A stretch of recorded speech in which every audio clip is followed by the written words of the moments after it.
საქართველოს 24 ეროვნული ჩემპიონატის მეორე ტურის матჩში საფეხბურთო კლუბმა ზუგდიდმა განმუხურეს სტადიონზე საფეხბურთო კლუბ ბათუმის დინამოს უმასპინძლა. ვინაიდან ზუგდიდელთათვის ეს პირველი საშინაო матჩი გახდათ, ახალი საფეხბურთო სეზონი ეროვნული ჰიმნით გაიხსნა.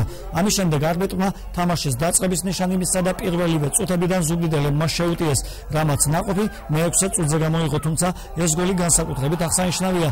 დაახლოებით 35 მეტრიდან ლევან კუტალია მის ძლიერად დაარტყა, ბათუმის გოლკიპერი კი უშანსოდ დატოვა და ბურთი ცხრიანში გაახვია.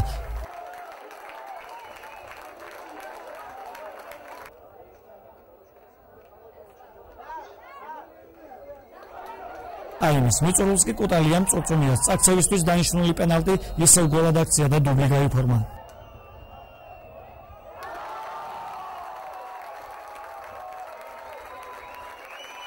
იქში მადლობას მომხდი უსმათკივარს მომბრძანდა, ხარში გვედგა.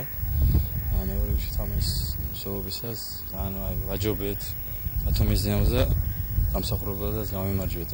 რაც შეეხება ჩემ გოლს, ძალიან გახარებული ვარ, რომ ორი გოლი გავიტანე და გუნდს გამარჯვება მოვპოვე. მეორე ტაიმში მინდორზე ისე მასპინძლები დომინირებდნენ, თუმცა სტუმრებმაც რამდენიმე საგოლე მომენტი შექმნეს. მატჩის დასასრულს კი მწვრთნელებმა ასე შეაფასეს შეხვედრა.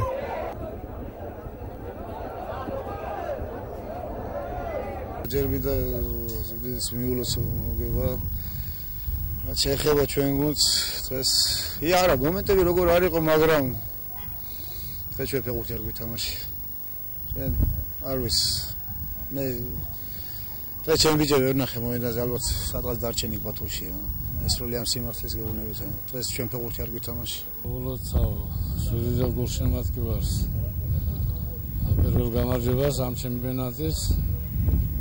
რაც შეეხება უშუალოდ თამაშს, თამაში ორმხრივი შეტევებით მიმდინარეობდა, მოწინააღმდეგესაც ჰქონდა არქიული მომენტები, ჩვენს ბევრი მომენტები შექმნეს, რომელიც ვერ გამოიყენეს, ვიხილეთ ფანტასტიკური გოლი, კუტალიასი პირველი გოლი, რომ მართლა ნებისმიერ ჩემპიონატს დაამშვენებდა, ესეთი გოლი გამოვიდა. რაც შეეხება დანარჩენი ტაქტიკურ მოქმედებებს, იყო გარკვეული შესაბამებები ჩვენი მხრიდან, ასე მოწინააღმდეგე გუნდის მხრიდანაც, მაგრამ ეს არის თამდევი, ახალი დაწყებულია ჩემპიონატი. საკუთარი გუნდის საქომაგოდ განმუხურის სტადიონზე ადგილობრივი ხელისუფლების წარმომადგენლებიც იმყოფებოდნენ. მომდევნო მესამე ტურის матჩს ზუგდიდი გასვლაზე კოლხეთის წინააღმდეგ 25 აგვისტოს გამართავს.